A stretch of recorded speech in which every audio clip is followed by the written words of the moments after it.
Chemicals की radiation ये वो सब। अच्छा एक चीज़ है कि भारत रत्न देने की बात हो रही है, अजीत डोभाल को भारत रत्न। हमारे जो साइंटिस्ट थे डॉक्टर अब्दुल कदीर खान बताया जरा। ओहो, वेरी नाइस पर्सन। क्या हाल किया उनका, उनके साथ उनको घर में ही नजर बंद कर दिया हमारी। क्यों हुआ मुझे कुछ समझ नहीं आया, मैं नहीं समझ सकी। बाकायदा उसने शायद मैं समझना भी नहीं चाहती। हाँ, मुझे नहीं। अस्सलाम वालेकुम, नमस्ते, सत श्री अकाल। उम्मीद करता हूँ ठीक होंगे, खुश होंगे। मैं हूँ तारिक नियाजी, मेरे साथ मौजूद हैं। अस्सलाम वालेकुम, नमस्ते, सत श्री अकाल। मैं हूँ समीरा खान। अस्सलाम वालेकुम, मैं हूँ मारिया रेन। अस्सलाम वालेकुम, मैं हूँ अंबर रेन। तो चलते हैं वीडियो की जानेब, फिर करते हैं गप्पूश। सो वीडियो का टाइटल है case study on Ajit Doval, super spy, James Bond of India, doctor Vivek Bindra. अच्छा, तो वाकई स्टार्ट करते हैं जेम्स बॉन्ड ऑफ इंडिया, वाकई। अच्छा जी, आप सुनोगे आप हैरान हो जाओगे। स्टार्ट करते हैं वीडियो को, देखते हैं क्या है।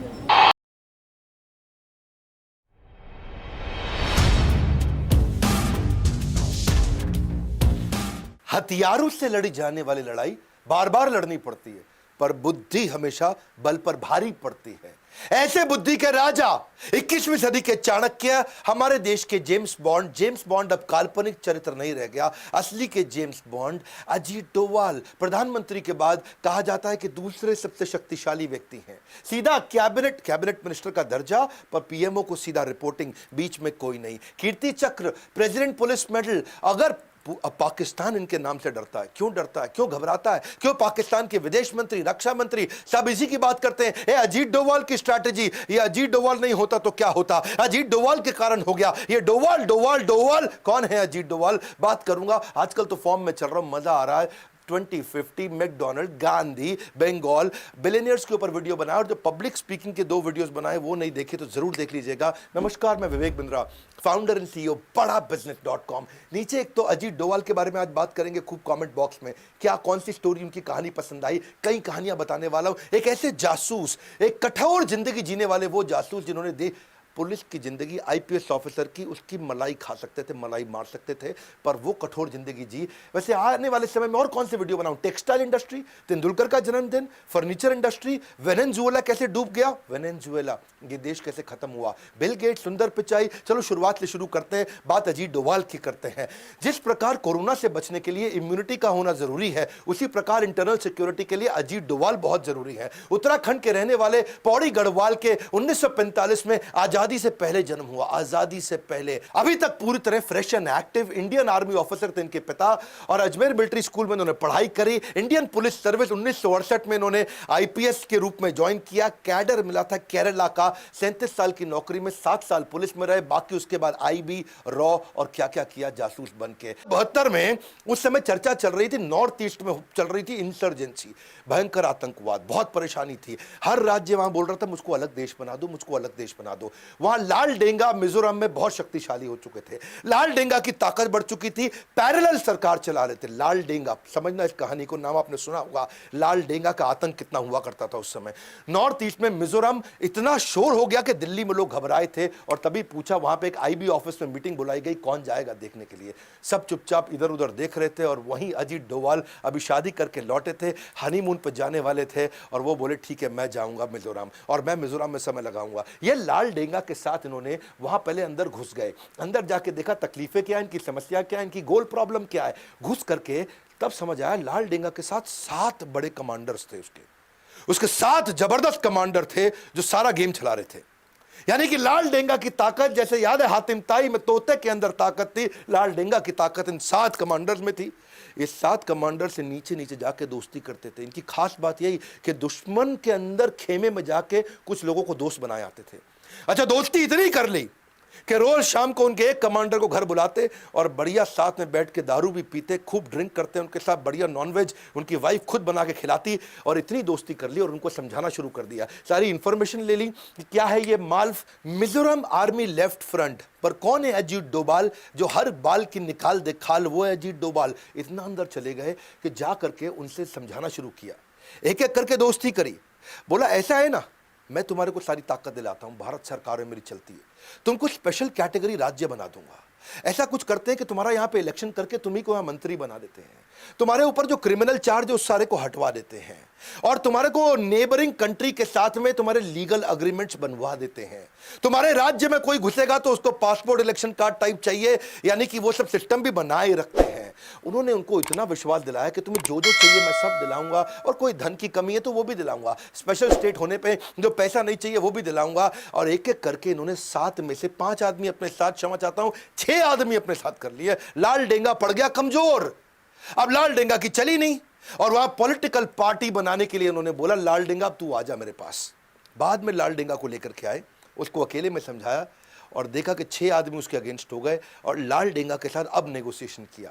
ये नेगोशिएशन करने से पहले सामने वाले की वीकनेस पकड़ते थे, इसीलिए मैंने बोला चाणक्य, क्योंकि ये फ्यूचर के कई महीनों को आज भाप के अपनी स्ट्रैटेजी बनाते थे। इतना क्योस क्रिएट कर देते हैं दुश्मनों के अंदर कि दुश्मन भी इधर उधर देखने लगते हैं, डोवाल का आदमी तो नहीं है ये, कहीं डोवाल का आदमी तो नहीं है। वहीं से उसके बाद सिक्किम भेजा गया इनको, बोला मिजोरम तूने इतना कंट्रोल किया, सिक्किम में हुआ क्या था, वहां के जो राजा थे ना, उसने एक अमेरिकी लड़की से शादी कर ली और वो CIA एजेंट थी, और वो जो अमेरिकी लड़की CIA एजेंट थी सिक्किम के राजा से शादी करके अब वो कंट्रोल करने लगी, वो सरकार चला रही। इधर भारत सरकार टेंशन में आ गई कि भैया CIA एजेंट मतलब अमेरिका आके कंट्रोल करेगा और उसका चाइना से कहीं रिश्ता ना बनवा दे और चाइना का कहीं कंट्रोल ना बढ़ जाए। अब वो वहां के राजा जो है सुने नहीं किसी की। अब ये सिक्किम अलग हो गया था भारत से, अभी तक भारत का पूरा हिस्सा बना नहीं।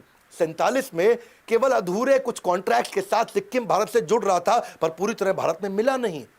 तब ये वहां डोवाल गए, वहां जाके क्या देखा, उधर की local party Sikkim national Congress party, उनको पकड़ लिया इन्होंने और वहां उनसे दोस्ती करी, उनके लीडर्स को अपने साथ रिश्ता उनका जोड़ा और पूरे सिक्किम के अंदर बोला कि तुम्हारे राजा तो तुम्हारे को कुछ मदद नहीं कर रहा है, तुम्हारा राजा तुमसे टैक्स वसूलता है, तुम्हारा सपोर्ट नहीं करता।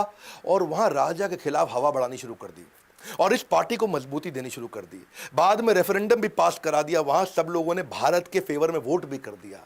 अच्छा, वहां राजा और इनका प्रधानमंत्री जब ये बना, वहां का सिक्किम नेशनल कांग्रेस पार्टी, इनका आपस में झगड़ा करा दिया। मैं बता रहा हूं आपको, बुद्धि बल पे भारी पड़ती है, हथियारों की लड़ाई जिंदगी भर लड़नी पड़ती है। और ये क्या किया, इनका आपस में झगड़ा। अब प्रधानमंत्री और राजा आपस में झगड़ा करें, राजा ने अब अटैक करने की कोशिश करी, प्रधानमंत्री ने यहां पे हमारे देश के प्रधानमंत्री को बोल दिया, तब सिक्किम का प्रधानमंत्री माना जाता था, तो हमारे देश के प्रधानमंत्री को बोला भैया मेरी मदद करो। और देश के हमारे प्रधानमंत्री उस समय तुरंत डोवाल के कहने पर सेना भेज दी और राजा के पूरे महल को कब्जा कर लिया, राजा को कंट्रोल में कर लिया। राजा आए कंट्रोल में, गेम हो गया पूरा चेंज और सिक्किम को पूरे होशो हवास में राजा के वापस देश में मिला लिया। जोश में गोली चलती है और होश में बोली चलती है, ये बोली से काम कर जाते हैं, इनको गोली नहीं चलानी पड़ती है। और वही कारण है आज सिक्किम हमारे देश का हिस्सा क्यों। अजीत डोवाल कहानी सुनते हैं पाकिस्तान की।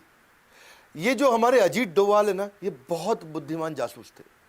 इसकी कहानी को जरा समझते हैं, पहले बैकग्राउंड देखते हैं। इंडिया में पोखरण का टेस्ट कर दिया इंदिरा गांधी ने, जैसे बाद में आगे हमारे प्रधानमंत्री वाजपेयी ने किया था। न्यूक्लियर का टेस्ट अपना हो गया, यहाँ पे सफल हुआ। पाकिस्तान को लगनी थी मिर्ची, उनको तकलीफ होनी थी, उन्होंने अपनी तैयारी करनी थी। तो वहां जो डॉक्टर AQ खान उनके साइंटिस्ट थे, उन्होंने चाइना और फ्रांस से मदद ली कि हम भी अपना न्यूक्लियर टेस्ट करेंगे भाई, हम भी अपने न्यूक्लियर वेपन बनाएंगे।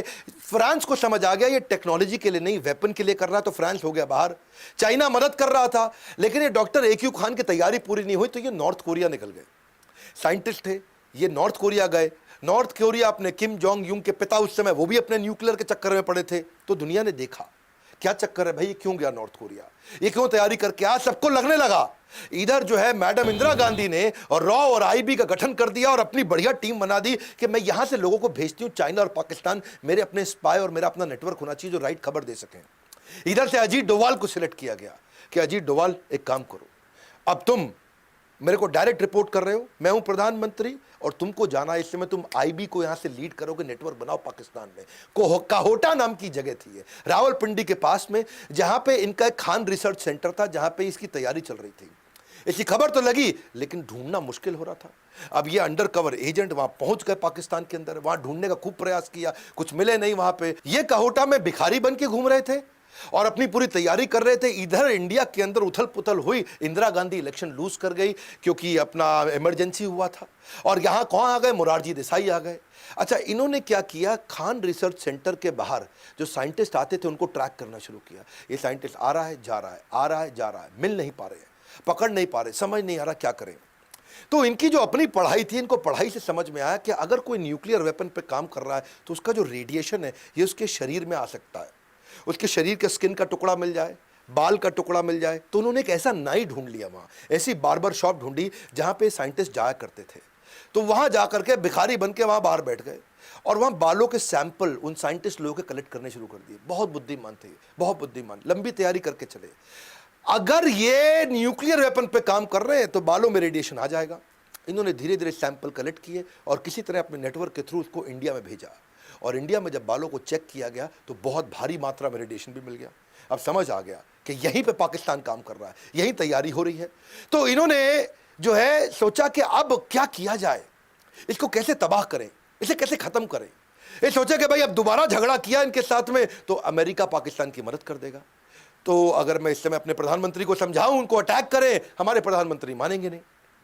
तो उन्होंने एक इंटेलिजेंट तरीका निकाला। इन्होंने सोचा कि मोसाद को पकड़ता हूं मैं। तो इजराइल की जो अपनी इंटेलिजेंस एजेंसी मोसाद को उन्होंने बोला, देखो भाई मेरी बात समझो आप, ये जैसे तुमने इराक को तबाह किया, ये मुसलमान देश है, अगर इसने बना लिया न्यूक्लियर वेपन सबसे पहले तुम उड़ जाओगे, तुम खत्म हो जाओगे। इसलिए एक काम करते हैं, मैं तुमको सब बताऊंगा कहाँ पे करना, तुम आके इसको उड़ा दो। तो अजीत डोवाल इंटेलिजेंट थे, बोले इंडिया को लड़ना भी नहीं पड़ेगा और मैं इजराइल और पाकिस्तान का आपस में झगड़ा करा दूंगा, मेरा काम भी बन जाएगा और यहाँ कोई न्यूक्लियर टेस्ट होगा भी नहीं। तो और मोसाद मान भी गए।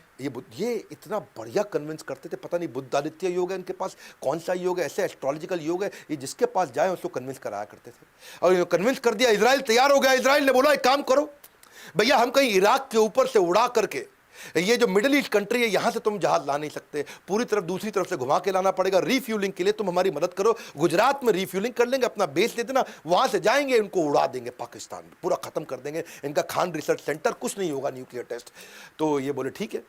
अब ये रिपोर्ट करते रहे पीएमओ को, ये पीएमओ के पास गए, उनसे बात किया, भैया मैंने इतना जुगाड़ कर दिया, आपको नहीं लड़ना पड़ेगा, मैं इजराइल को लड़वा के काम करा दूंगा।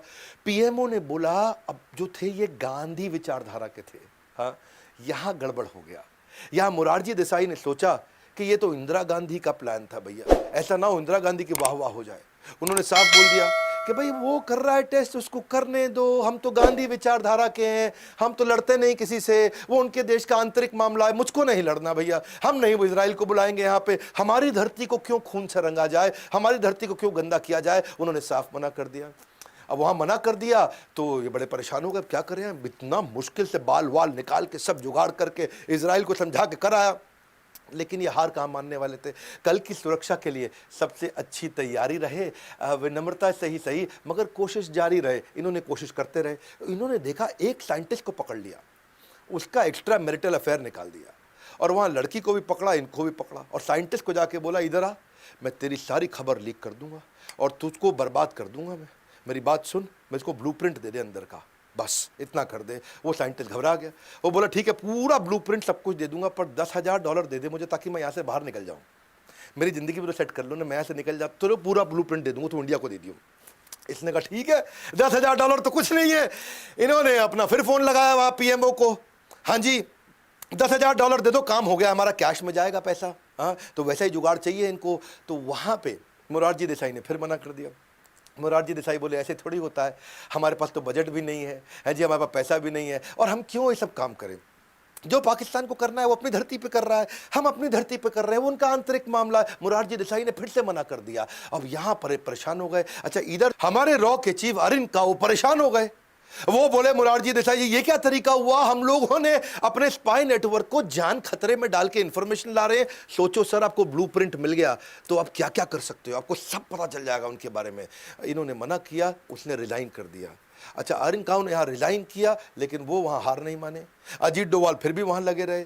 अजीत डोवाल ने वहाँ और तैयारियां करी कि मैं कैसे मैं इसको नेस्ते नाबूद करूं, कैसे इसको ख़त्म करूं कैसे। पर इतने में क्या हुआ, इनके जो यहाँ पे नए राष्ट्रपति यानी कि अभी आर्मी के थे, वो आकर के प्रो डिक्टेटर जिया उल हक, उन्होंने कंट्री को, पाकिस्तान को अपने कंट्रोल में ले लिया। लेकिन वो चाहते थे आजू बाजू के देशों से रिश्ता ठीक बना रहे, थोड़े धार्मिक थे, सबसे प्रेम से बात किया करते थे, कभी श्रीलंका के प्राइम मिनिस्टर को फ़ोन करे, कभी बांग्लादेश में करे, कभी फ़ोन करे नेपाल में, तो इंडिया में फ़ोन लगाए कभी कभी।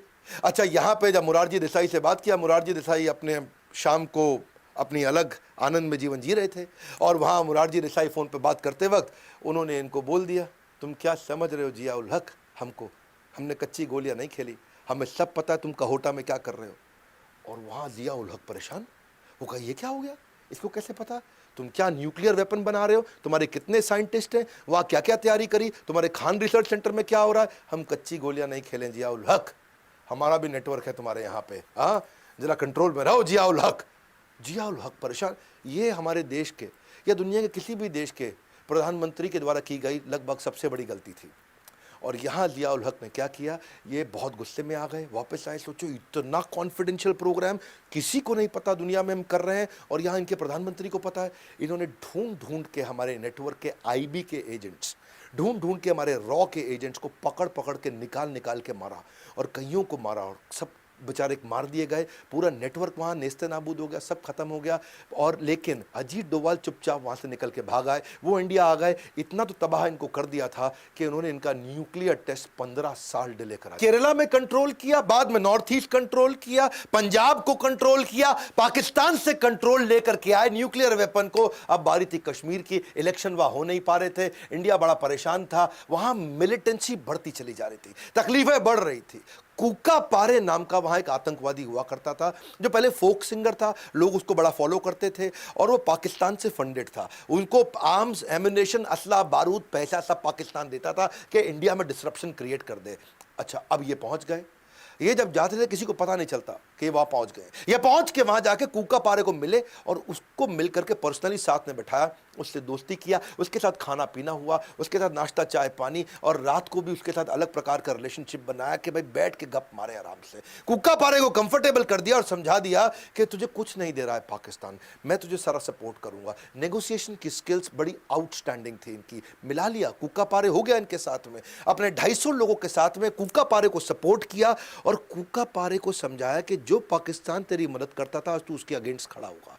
और वही कूका पारे पाकिस्तानी आतंकवादियों के अगेंस्ट इस लड़ाई में भारत के साथ हो गया, उनको मारना शुरू किया, उनको गोलियां बरसाई, बहुत नुकसान किया इन्होंने पाकिस्तान का। इस तरह से और आगे चल के इलेक्शन भी हुए, उसी के बाद इलेक्शन हो पाए, और बाद में कूका पारे को उन्होंने वहां पे एक एमएलए की तरह खड़ा भी करा दिया, कूका पारे की पार्टी को भी मजबूत कर दिया। पाकिस्तान आतंकवाद करता है, युद्ध नहीं करता है। युद्ध करना बहुत मुश्किल है, मेरी बात समझना।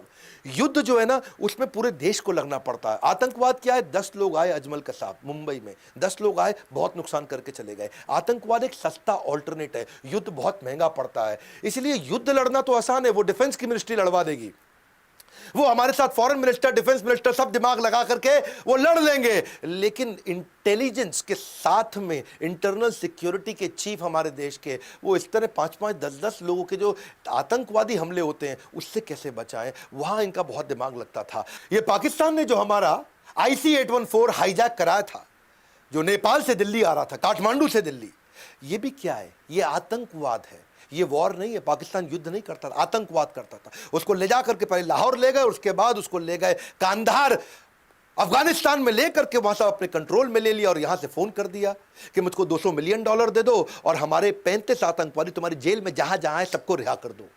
और यहां अजीत डोभाल को बुला लिया गया, भाई अजीत डोभाल आओ, संभालो यहां मामला। अजीत डोभाल फटाक पहुंच गए वहां कांधार। वहां जाके अजीत डोभाल सोचे कि मैं नेगोशिएट करूं कैसे, क्योंकि यहां सब इनके कंट्रोल में, 170 आदमी हमारे इनके कंट्रोल में, यहां सारी दवाइयां, सारा खाना, सारा राशन पानी, सारा सपोर्ट कांधार के अंदर इनको पूरा मिल रहा है तालिबानियों से। तो अब अजीत डोभाल के पास सामने वाले की कोई वीकनेस थी नहीं, हर बार कोई ना कोई वीकनेस ढूंढ के आ जाते थे। फिर इनको ने देखा कि इनको सपोर्ट करता कौन है, इनको सब देख कौन रहा है, इतनी ताकत कौन दे रहा है, तो समझ में आया ISI जो पाकिस्तान की इंटेलिजेंस एजेंसी है वही सपोर्ट कर रही है, उनके सपोर्ट से कर रहे हैं। तो उन्होंने कहा कि मैं ऐसा करता हूं, इनकी इंटेलिजेंस एजेंसी को कंफ्यूज करता हूं। बात को समझना भैया, इन्होंने यहां से कुछ ऐसी एक्टिविटी शुरू कर दी जो ISI देख सके, जिससे ISI कंफ्यूज हो जाए। इन्होंने जो जो आतंकवादी की लिस्ट थी उनके बारे में रिसर्च एक्टिवेट कर दी। इन्होंने तुरंत इजराइल फोन लगाया, इजराइल की इंटेलिजेंस एजेंसी से बातचीत शुरू कर दी, रशिया की इंटेलिजेंस एजेंसी से बात करी, US में जगह जगह बातचीत शुरू कर दी। और यहां पे कंफ्यूज हो रहे ISI वाले, बोले कर क्या रहा है अजीत डोभाल। अच्छा, आतंकवादियों को बोला बात करो, उससे बात करो, बोलो कहां है $200 मिलियन मांगो इससे। या अजीत डोभाल को बोले पैसे दे दो, 35 आतंकवादी दे दो, तभी हवाई जहाज छोड़ेंगे। अजीत डोभाल बोले दे रहे हैं, थोड़ा समय दो, पैसे की तैयारी कर रहे हैं, इतने आतंकवादी लेके आने, उसकी तैयारी कर रहे हैं, थोड़ा समय दो, समय दो। अजीत डोभाल समय मांगते जा रहे थे। और यहां से वो चाहते थे कि आईएसआई को कंफ्यूज करते जाऊं, आईएसआई उनको इंस्ट्रक्शन देता जाएगा। इसको बोलते हैं चाणक्य पंडित। इन्होंने आईएसआई को इतना कंफ्यूज करा दिया कि इन्होंने दुनिया भर में बातचीत शुरू कर दी और आईएसआई को लगा अजीत डोवाल कोई लंबी चौड़ी तैयारी कर रहा है भैया, ऐसा ना हो कोई इजराइल से अटैक करवा दे, ऐसा ना हो कि पीछे रशिया का झगड़ा हुआ करता था इनके साथ अफगानिस्तान में, यहां से अटैक करा दे, कहीं यूएस से कुछ करा दे। अब आईएसआई उनको बोले जल्दी कर लो, जल्दी, ये को लंबी तैयारी ना कर बैठे, जल्दी करो, जल्दी लंबी तैयारी, तो वो घबरा गए। और यहां इन्होंने बोला अजीत डोवाल ने, एक आतंकवादी दे सकता हूं, बताओ। बोले नहीं, पूरे 35 से एक दे सकता हूं, बताओ। 35 से एक दे सकता हूं, बताओ। तो वो बोले 170 लोग मार देंगे, एक दे सकता हूं, बताओ।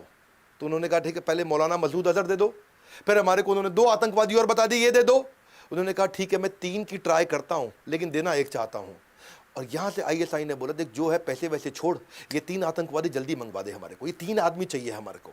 और बस वही हुआ, वो घबरा गए और फटाफट इन्होंने उनकी साइकोलॉजी से खेला, नेगोशिएट किया। 35 की जगह केवल 3 दिए, $200 मिलियन की जगह कुछ नहीं दिया, और सारे के सारे 170 के 170 लोगों को, खाली एक का देहांत हुआ था, बाकी सबको हवाई जहाज में लेकर चुपचाप वापस इंडिया आ गए। ये थे अजीत डोवाल। बोला 1 से ज़्यादा नहीं देना चाहता था वो, तो यहाँ पे पूरे देश का प्रेशर हुआ पड़ा था। वाजपेयी साहब बोल रहे थे जो मांग रहे हैं दे दो, लेकिन जल्दी अपने लोगों को ले आओ, अपने लोगों को ले आओ।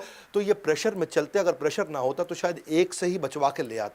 Dawood Ibrahim most wanted India का आतंकवादी खत्म कर दिया होता अजीत डोवाल ने।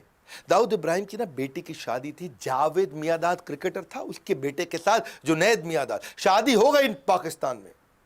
पाकिस्तान शुरू से मना कर रहा है दाऊद इब्राहिम हमारे यहां नहीं है, हमारी जमीन पे नहीं रहता, इंडिया मांग रहा है पाकिस्तान से, पाकिस्तान कहता है ही नहीं यहां। इंडियन इंटेलिजेंस को जब पता चला तो पाकिस्तान को भी वहां समझ रहा था, उसने कहा भाई तुम रिसेप्शन यहां नहीं करोगे, यहां से निकल लो, तुम चले जाओ ग्रैंड हयात होटल के अंदर, दुबई में रिसेप्शन इनकी फिक्स हो गई, वलीमा बोलते हैं शायद इसको। और वो जब इनको पता चला अजीत डोवाल को, बोले सीधा मौका है, पहली बार इंडिया को पता है दाऊद इब्राहिम कितने बजे, कहां, कैसे, किस गली में मिलेगा, ठा गेम ओवर करेंगे।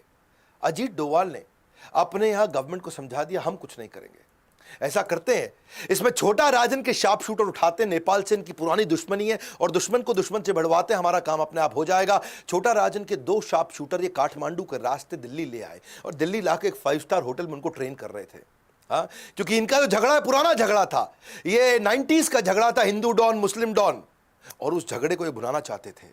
और अब इतनी बढ़िया ट्रेनिंग चल रही थी, लेकिन ऐसा मीडिया में सुनने में आता है कि आज भी मुंबई पुलिस में कुछ लोग हैं जिनको दाऊद से शायद तनख्वाह मिलती हो।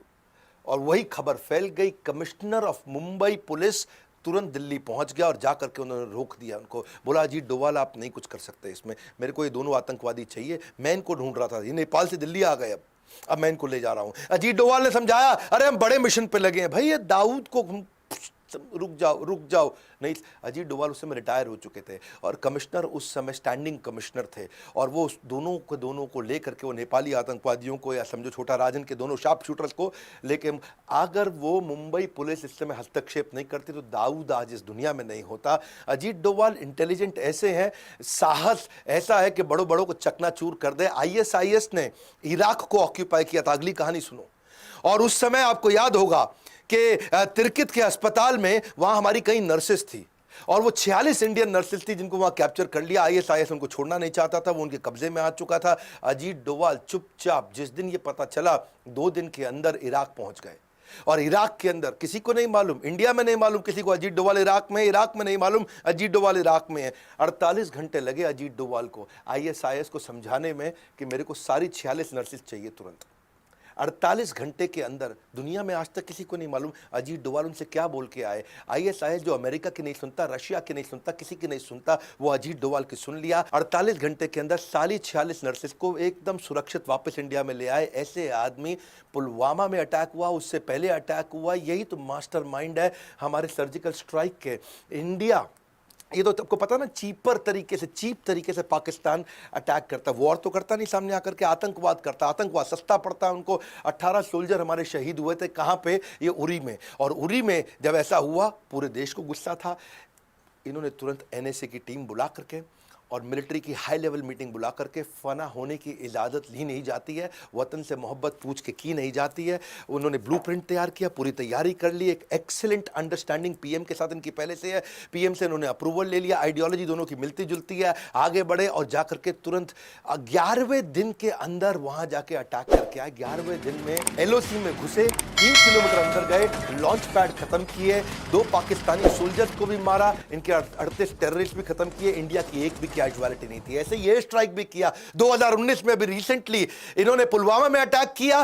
पिछली बार ये 11वें दिन पहुंचे, इस बार 12वें दिन पहुंचे, इंडियन एयरफोर्स लेकर के एलओसी को डिस्ट्रॉय करके उनके मिलिट्री कैंप के अंदर घुस के और वहां जाकर के इंडियन, अच्छा जब ये लोग वापस आने लगे तो पाकिस्तान ने कुछ फॉलो करना शुरू किया। जब फॉलो किया तो उनको खदेड़ने के लिए वापस अभिनंदन गए, अभिनंदन वहीं रह गए। और जब अभिनंदन वहीं रह गए, ये इंडिया में बहुत खबर हो गई थी, दुनिया में खबर हो गई।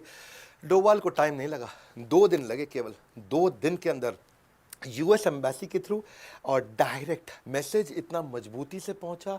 इमरान खान दुनिया को बोले नहीं नहीं, हम तो क्या है विनम्रता के चलते वापस कर रहे हैं। हिंदुस्तान का पायलट हमने पकड़ा हुआ है, हम एज ए पीस जेस्टर हम उसको कल रिहा करने लगे हैं हिंदुस्तान को। पर 48 घंटे के अंदर बड़ा क्लियर मैसेज दे दिया, ज़्यादा इधर उधर किया, बलूचिस्तान तुम्हें देखेगा नहीं, बहुत स्ट्रांग मैसेज दिया। 48 घंटे में अभिनंदन वापस। मुद्दा बड़ा सिंपल है, मुझे ना तन चाहिए ना धन चाहिए, बस अमन से भरा ये वतन चाहिए, और जब मरूं तो तिरंगा कफन चाहिए। ये तो सारी मलाई दुनिया की मार सकते थे, पर हमेशा इन्होंने वो काम किया जो सबसे ज़्यादा रिस्की था। कभी डरे नहीं, निडर है, किसी थ्रेट से घबराते नहीं, चेहरे पे इनके डर दिखता नहीं है, मेंटल पीस को मैनेज कर पाते हैं। इनके पास में सामने वाले की सारी फ्यूचर टैक्टिक्स क्या है उसको पकड़ सकते हैं, अग्रेशन, गुस्सा और शांति, ये दोनों को साथ में लेकर चलने वाले, साइकोलॉजी से खेलने वाले, देश को अपनी जान पर खेलकर आंतरिक बाहरी सुरक्षा देने वाले अजीत डोवाल को हम कुछ नहीं दे सकते, पर अगर कुछ दे सकते हैं तो उनको भारत रत्न दे सकते हैं। उनको आज तक पद्मश्री, पद्म भूषण, पद्म विभूषण क्यों नहीं मिला है? क्या लगता है, क्या ये भारत रत्न के असली हकदार नहीं, क्योंकि ऐसे रत्न बार बार जन्म नहीं लेते? मैं पिछली बार की तरह रतन टाटा कैंपेन में आपने मेरा साथ दिया था, भारत रत्न फॉर रतन टाटा, आज फिर कैंपेन ले रहा हूं मैं। 100 लोगों को मैंने अपने कोर्सेज फ्री दिए थे, लगभग 105 लोगों को। अगर आपकी ट्वीट को इस समय रीट्वीट आते हैं, लाइक्स आते हैं, लोग फॉलो करते हैं, तो मैं आपको अपने कोर्सेज फ्री दूंगा अगर आप मेरे हैशटैग को ज्वाइन कर जाते हो। क्योंकि ये हमारे देश के ऐसे जासूस आज 76 साल की उम्र में अनस्टॉपेबल हैं। हाँ, आज जीते जी उनको भारत रत्न मिलना चाहिए। Bharat Ratna for Ajit Doval, spelling check कर लीजिए, AJITDOVAL, Bharat Ratna for Ajit Doval, hashtag request by doctor Vivek Bindra. बस ये 2 हैशटैग कीजिए और मैं आपको फॉलो कर लूंगा। ट्विटर पे जाइए, इस वीडियो में इस हैशटैग के बारे में सबको रिक्वेस्ट करिए। अजीत डोवाल हमारे ऐसे रत्न बार बार जन्म नहीं लेते हैं, उनके जीते जी उनको भारत रत्न मिलना चाहिए। अगर आप मेरे साथ हैं तो इस 2 हैशटैग के साथ में इस कैंपेन को ताकत दीजिए, Bharat Ratna for Ajit Doval, request by doctor Vivek Bindra. ये 2 hashtag request by doctor Vivek Bindra से मैं आपको कैप्चर कर दूंगा। और अगर आपके ट्वीट को लोगों ने रीट्वीट किया, उसको लाइक किया, उसको फॉलो किया, उसको शेयर किया और 100 से ज्यादा का एंगेजमेंट आया, मैं आपको सिलेक्ट करूंगा और मैं आपको एवरीथिंग अबाउट एंटरप्रेन्योरशिप कोर्स, इतना तो मैं कर सकता हूं, मैं कोई कोर्स बेच नहीं रहा, आपको फ्री ऑफ कॉस्ट 100% डिस्काउंट,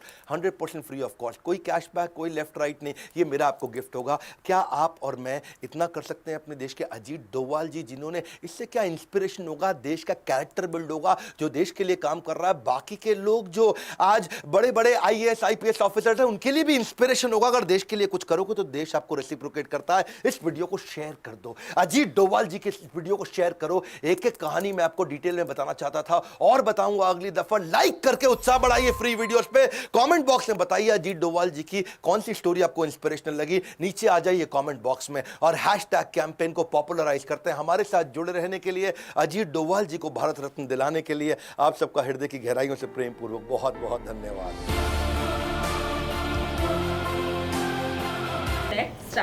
जी जनाब, ये थे अजीत डोवाल, जो कि बहुत ही बड़ा टाइम इन्होंने कंट्री को दिया, कंट्री की सेवा की। बड़े बड़े यूँ समझ लो कि ऐसे मामलात थे जिनसे वो निकाल के लाए मुश्किल से, यानी जैसे वो जहाज़ जो हाईजैक हुआ था, नर्सिस वाले पे मैंने सुना फिल्म बनी है सलमान खान की। अच्छा, एक था टाइगर, एक था टाइगर में भी मतलब कुछ नर्सों को वो छुड़वा के लाते हैं, सलमान खान और कैटरीना, है ना। अच्छा। और यूँ समझ लें कि मैं मतलब सब सोचता हूँ कि यार एक आर्मी का जो आदमी होता है ना, उससे ज़्यादा खतरनाक काम इनका। ये इनका काम, क्योंकि इनको ये अपने दुश्मन के अंदर घुसते हैं, उनसे बातचीत करते हैं, उनकी साइकोलॉजी को समझते हैं, उनकी कमज़ोरियों को भांपते हैं, फिर उसके बाद स्ट्रेटजी बनाते हैं। अभी भी अजीत डोवाल मोदी जी की कैबिनेट का हिस्सा हैं। अभी भी कोई भी बड़े से बड़े फैसले लेने से पहले इनसे लाजमी पूछा जाता होगा कि हम ये, जैसे सर्जिकल स्ट्राइक अभी वाला मामला है, तो इनके बगैर यूँ समझ लो कुछ भी नहीं होना कि किस मुल्क के साथ किस तरह चलना है, हमला करना या हथियार वाला मामला, सिक्योरिटी के हवाले से। यानी ये इतने सीनियर हो गए हैं कि इनसे मशवरा लिया जाता ये है। बिल्कुल वो है ना, मिनिस्टर है ना, सीनियर मिनिस्टर हैं। नहीं, अब तजर्बा भी इतना हो गया होगा इन्हें। इंडिया के लिए अच्छा, काम इनमें कर से रहे हैं। आपको सबसे ज़्यादा, अच्छा इनके बारे में कभी नाम सुना था? नहीं, मैंने आज कभी फर्स्ट भी टाइम नहीं सुना। इनको देखा है, और जो भी सुना वो फर्स्ट टाइम ही सुना जी, है। ऐसे ही है। तो ये बताते हैं, अपने इंटरव्यू में बता रहे थे कि 7 साल या 5 साल ये पाकिस्तान में रहे हैं, जैसे इस वीडियो में भी पता चला। जी जी, अभी तो बताएं। 7 साल रहे हैं, बाकायदा कहीं मौलवी बन के भी रहे हैं, अच्छा। मज़ारों पे मलंग बन के भी रहे हैं। हाँ, और भी मैं देख रही थी, उन्होंने हाथ में एक प्याला पकड़ा हुआ था, हाँ। ज़ाहिर काम का हिस्सा है। तो एक मलंग और बैठा हुआ था, एक मज़ार, ये इन्होंने वाक़या सुनाया कि मैं एक मज़ार से गुजर रहा था, तो एक बुज़ुर्ग बैठे हुए थे दाढ़ी वाले, उन्होंने मुझे रोका। ये भी मज़ार जैसे जासूस जो है, जाहिर सी बात है वो इसी तरह भेज अपना बदल, भेज- ज़ाहिर भेज बदल। तो उन्होंने बुज़ुर्ग ने इनको रोका, अपने पास बुलाया, बोला तुम हिंदू हो? अरे तो बोला मैं हैरान हो गया। मैंने कहा आप कैसे कह सकते हो? तो वो हिंदू इसका हाथ पकड़ा, वो मलंग ने इनका हाथ पकड़ा, गलियों से लाहौर में थे शायद उन दिनों में, तो गलियों से लेके एक दरवाज़ा खोला, उसके अंदर चले गए, दरवाज़ा बंद किया, खिड़कियाँ बंद की, फिर उसे बताया, बोला तुम्हारे कान में छेद है। ये हिंदुओं ही की एक रस्म है जिसमें बच्चे के कान छेदे जाते हैं, मुसलमानों में नहीं छेदा जाता। बोला मैं भी हिंदू हूँ, भेष बदल के यहाँ बैठे। अच्छा, लेकिन कान छेदने से मैंने कुछ लोग देखे हैं, वो मन्नत के लिए। मुसलमानों में भी, मुस्लिम अब शायद हूँ, वो क्या कहते हैं, हमारा बच्चा बीमार था तो हमने कान कान इसका छेद छेद दिया, मन्नत मान ली, बच्चा ठीक लेकिन हो अब गया। हो सकता है ये हो, लेकिन वो बंदे ने सिर्फ इस बात से भी पहचाना, उनकी नज़र है ना एक तरीके से। हाँ, ये है कि सब एक ही क्योंकि वो खुद इस कैटेगरी का था, तो उसने पहचान लिया। पहचान भी लिया, और इस बात से पहचान लिया कि कान में, तो फिर इसने फिर उस चीज़ पे भी कवर किया, वो चीज़ भी अपनी ख़त्म की, क्योंकि इसका मतलब है अगर उसको तो उसने कवर किया ना उस बुज़ुर्ग ने। अच्छा, एक और बंदा है, वो मैं किसी बाहर कंट्री गया, पाकिस्तान में, तो उसको बोला कि तुम कहाँ से हो? बोला मैं पेशावर के फ़लाने गांव से हूँ। बाहर कंट्री का एक बंदा अंग्रेज़, बोला पेशावर के कौन से गांव से? बोला फ़लाने गांव से। बोला उस गांव में ये बंदा भी रहता है? बोला हाँ। बोला उस गांव में यूँ भी है? बोला हाँ। तो बोला यार, बता दिया फिर उस बंदे ने, अंग्रेज़ ने, बोला मैं फ़लाने पेशावर के फ़लाने गांव में मैंने 4 साल नमाज़ पढ़ाई है। अच्छा, ये मैंने भी सुना था। 4 साल तक नमाज़ पढ़ाई है। 4 साल नमाज तो पढ़ फिर जब उसने, मतलब वही जासूस, हाँ, मैं समझ गई। तो फिर उसने अपने गांव आके बताया लोगों को, तो बोला यार हमें कभी कभी डाउट होता था कि हम समझते थे शायद गिलगिती है, हम समझते थे शायद गिलगित का है ये वो, तो फिर बोला कि हमें अब 4 साल की नमाजें दोबारा लौटानी पड़ रही। तो खैर ये है कि जासूस की ज़िंदगी बड़ी मतलब वो होती है, कठिन होती है। बड़ी अजीत डोवाल के बारे में आप क्या कहना चाहोगे? मैं तो बोलता ही रहूँगा। अजीत डोवाल बहुत ही अच्छा नाइस पर्सन है, जो कि अपनी, जैसे कि पहले उन्होंने कंट्री को संभाला, उसके बाद एस जयशंकर, फिर मोदी, मतलब ये पूरी इनकी टीम है, टीम वर्क। बहुत सारे और भी लोग होंगे। हमें तो फिलहाल 3 थे, मतलब टीम वर्क काम करे, तो इसी मतलब इंडिया की कामयाबी की राज यही है कि ये लोग अपनी जान खतरे में डालकर और फिर लोगों को। अच्छा, इसको इस तरह आपके अल्फाजों को मैं समेट लूँ, बितर अल्फाजों को, बिल्कुल। तो मैं इस तरह समेट लूँ कि इनके अंदर अपने मुल्क से मोहब्बत का जज्बा है, जो हमें यहाँ नहीं दिखता। ये बात आपने सही कही। क्योंकि हम पाकिस्तानी हैं, हम अक्सर, जैसे मिसाल के तौर पर अक्सर आप वीडियो देखते हैं, आप यकीन करें अक्सर पैसों के लिए, हाँ, अक्सर वीडियो के एंड में बंदे कहते हैं जय हिंद। हाँ, अक्सर लोग सही बोल रहे सही, होते हाँ। हैं। कमेंट्स भी कौन से होते हैं। पाकिस्तानी हैं जो अपनी वीडियो, मालूमाती वीडियो बना के ये बना के, पाकिस्तान जिंदाबाद का नारा कौन? लगा वो तो कहेंगे पागल हो। अब तस्वीर एक करें। तारिक अजीज साहब थे, मुझे याद है हाँ। मेरे बचपन में मैं देखती थी नीलामगर शो। नीलाम, वो टीवी पे। कहते थे पाकिस्तान जिंदाबाद। अब यूट्यूब पे आपने बड़ा बताया, मशहूर और बड़ा प्यारा लगता था। आप पता यूट्यूब नहीं पे कोई क्यों। बताएं छोटे थे, कोई भी नहीं है। यूट्यूब पे तो भाई कोई भी नहीं, मुझे नहीं नजर आया। कौन सा ऐसा यूट्यूबर है जो इंडिया में वीडियो लेकिन बनाने इंडिया के के सारे ही बोल रहे होते। तो इससे मुराद, अच्छा इनकी ज़िंदगी में एक और चीज़ मैं बताऊं जो मैंने सीखी, मज़हब बाद में, कंट्री पहले। कंट्री पहले, हमारे यहाँ पे मज़हब को लेके हम लोग फिरके बना दिए गए, तो, और कंट्री हमने बहुत पीछे छोड़ दी। लोगों को तकसीम कर दिया गया। बिल्कुल ऐसा। जज्बात से बिल्कुल। खेलना। अजीत डोभाल की कौन सा वाला कारनामा आपको ज़्यादा इंस्पायर किया, मतलब वो बहुत ख़तरनाक था? मुझे वो अच्छा लगा जो बाल कटिंग हो रहे थे और फिर वो भेजा एक, मतलब मुझे आज हैरत भी बड़ी हुई बात कि है, जहां ऐसा भी की बात होता है, मतलब बालों से टेस्टिंग के तरीके से पता क्योंकि चलता है। रेडिएशन आती है ना, रेडिएशन। हाँ बिल्कुल, केमिकल्स की रेडिएशन, हाँ। ये वो सब। अच्छा एक चीज़ है कि कि भारत ये- रत्न देने की बात हो रही है, अजीत डोभाल को भारत रत्न। हमारे जो साइंटिस्ट थे डॉक्टर अब्दुल कदीर खान, कदीर खान बताया साहब, ज़रा ओहो वेरी नाइस पर्सन।